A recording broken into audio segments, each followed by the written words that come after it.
The mentality was nonviolence and brotherhood and fellowship.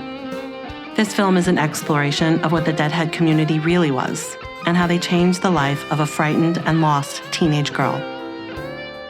People go a long way to find communities where they can be surrounded by people who support them, to be able to express themselves without judgment and in a safe place.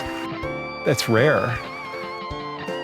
I have never felt so held by a group of people and so lifted by music. The community really became my real family, even more than my own family for a certain period of time in my life.